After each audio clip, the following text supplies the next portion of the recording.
Amigos, el tema de hoy es muy importante, nada menos que estudiar la relación entre las grasas, el cáncer y las metástasis. En particular, les describiré los resultados de un estudio experimental en ratones realizado por el doctor Aznar y la doctora Pascual en Barcelona.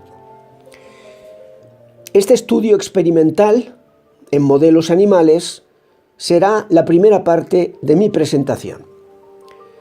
Su aportación consiste en haber demostrado que sí, que las grasas promueven la diseminación del cáncer en forma de metástasis y además que esto se hace a través de una proteína de la membrana celular, la CD36.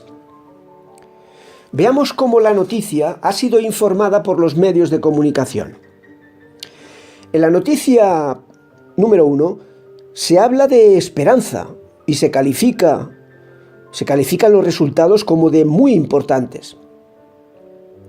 Ciertamente, saber algún día cómo, por ejemplo, un cáncer de mama se propaga y crece a distancia, haciendo metástasis en cerebro, pulmón, huesos o hígado, es algo trascendental.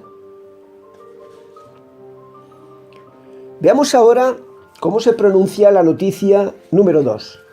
Nada menos que afirma: descubiertas las células que inician las metástasis. Y dejando claro que es un estudio experimental, se hace eco de la relación entre grasas y diseminación del cáncer. Y la noticia 3, ¿qué dice? Es muy expresiva, porque habla de que el cáncer se alimenta de grasas para diseminarse. Justamente es lo que vemos en el centro de la imagen. Metástasis, en este caso particular, de un cáncer de mama. Células de la metástasis. De modo que parece que las grasas saturadas son ese nutriente fundamental que precisan las células neoplásicas para multiplicarse y diseminarse por el organismo. Además, esta noticia nos dice que esta proteína CD36 promovió las metástasis en los 3 tipos de cánceres experimentales estudiados, que fueron el cáncer de boca, el de mama y el cutáneo, el melanoma. Con lo que, ¿cuál es la conclusión de este estudio? Pues que sí, que las grasas saturadas aumentan el número de metástasis. La pregunta es, ¿cómo mantener localizado un cáncer? ¿Cómo conseguir que no haga metástasis? Pues ya sabemos que es fundamental, entre otros posibles mecanismos, esta proteína de la membrana celular, la CD36. ¿Y cómo actúa este receptor CD36 para que un cáncer se disemine? Pues se ha descubierto que basta con que aumente la cantidad de esta proteína CD36 para que la célula cancerosa se propague. Entonces, surgió la pregunta a los investigadores: ¿qué ocurriría si bloqueamos la proteína receptora CD36 con anticuerpos que la neutralicen, que se unan a este receptor como la llave que se introduce en una cerradura y que cierre la cerradura, por lo tanto que estos anticuerpos cierren la actividad de este receptor CD36? Pues lo que ocurrió es que los ratones tenían menos metástasis. Vean que el ratón de la izquierda está ok, está limpio, han desaparecido las metástasis que tenía. Por consiguiente, el próximo paso de esta investigación sería estudiar estos anticuerpos contra el receptor CD36 en personas, en pacientes con cáncer. Y este es el proyecto futuro, que se calcula podría comenzar en unos 5 años, según los protocolos del método científico.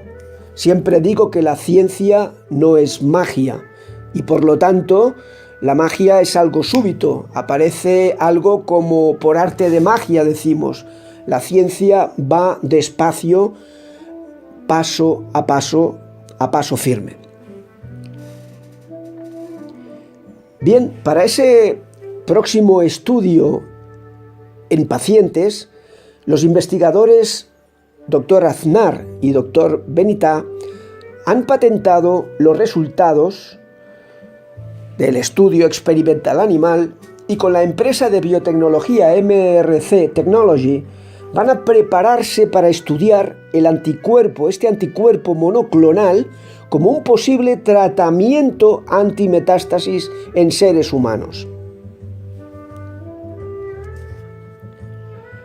Pasemos ya a la segunda parte de esta presentación, una parte más clínica, en la que voy a puntualizar qué es lo que hoy sabemos sobre la relación entre las grasas y la formación del cáncer y metástasis, lo que decimos la carcinogénesis. Sabemos que la obesidad, o sea, el aumento de la grasa corporal, es un importante factor de riesgo de, por ejemplo, el cáncer de mama. Pero ¿cuánto aumenta el riesgo de cáncer mamario en una mujer obesa?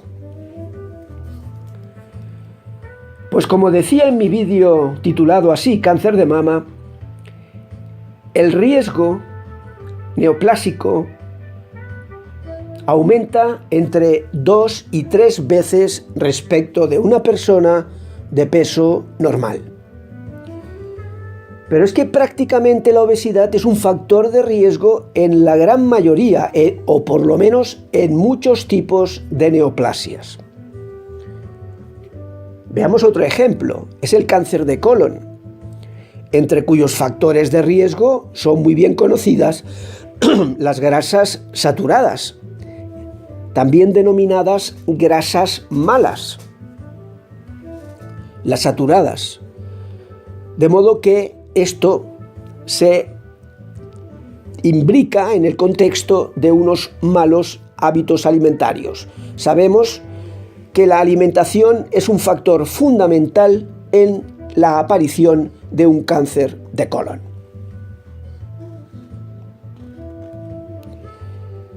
Veamos en primer lugar cómo las grasas alimentan el cáncer y sus metástasis.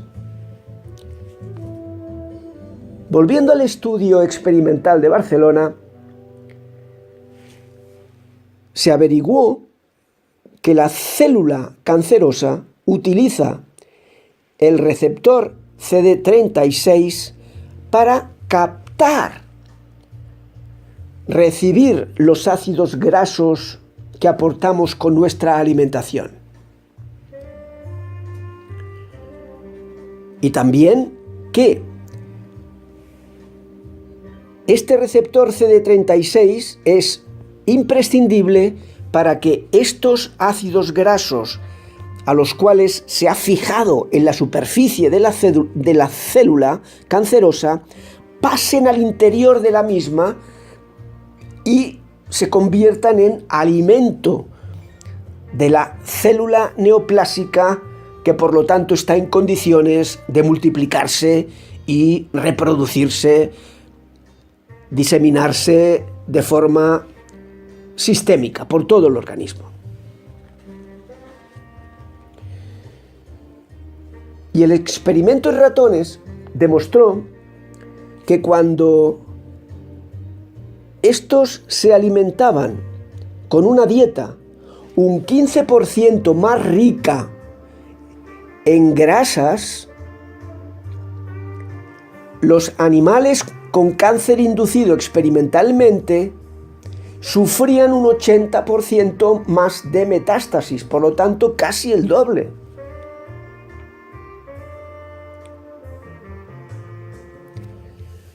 Hemos visto el mecanismo por el que esto ocurre. Llega el momento ahora de ver, como decía, en la parte más aplicada al ser humano, ¿cuáles son los tipos de grasas más implicadas? Pues son dos los tipos de grasas malas, los tipos de grasas carcinogénicas, que son las saturadas. Un tipo son las grasas animales. Se dice la carne roja, yo prefiero decir la carne con gran contenido graso, la carne muy grasa, muy grasienta, a la que es conveniente quitarle parte de la grasa preventivamente y por lo tanto ingerir más la parte magra de la carne. Pero bueno, en cualquier caso aquí lo que quiero significar es que las grasas saturadas no están solo en los animales, lo digo por aquello del fanatismo vegetariano. Están también en los vegetales. De modo que algo que es vegetal, algo que los de las medicinas alternativas dicen natural, procede de la naturaleza de los vegetales, pues algo que es vegetal, como es el aceite de palma, lo mismo que las grasas animales, contienen ácido palmítico. Y la pregunta es, en el estudio experimental, ¿cuánto aumentaron las metástasis en los ratones alimentados con ácido palmítico? Pues los resultados fueron muy concluyentes, porque del 50%, al alimentarlos con ácido palmítico, se pasó al 100%, de modo que prácticamente todos los ratones que recibieron un suplemento de ácido palmítico hicieron metástasis. Y por el contrario, esto no ocurría con las grasas buenas, las grasas insaturadas. Por eso pongo el OK en el lado izquierdo de la imagen. De entre las que la ciencia médica viene destacando en nuestro entorno aquí en el sur de Europa, en España, Portugal, etc., Italia, por supuesto, el ácido oleico del aceite de oliva, pero también el omega 6 del pescado. En gran medida, la alimentación, la dieta mediterránea, que recomiendo vivamente que sea promocionada internacionalmente para la prevención del cáncer y sus metástasis, es una de las razones más importantes por las cuales, por el pescado y el omega 6 en Japón, y sobre todo también por el pescado, pero sobre todo también por el ácido oleico del aceite de oliva, la esperanza media de vida en ambos países es de las 3-4 más longevas del planeta. Muchas gracias, espero sus comentarios, sus preguntas y les atenderé, como siempre, en mi perfil del Facebook. Gracias y buenos días.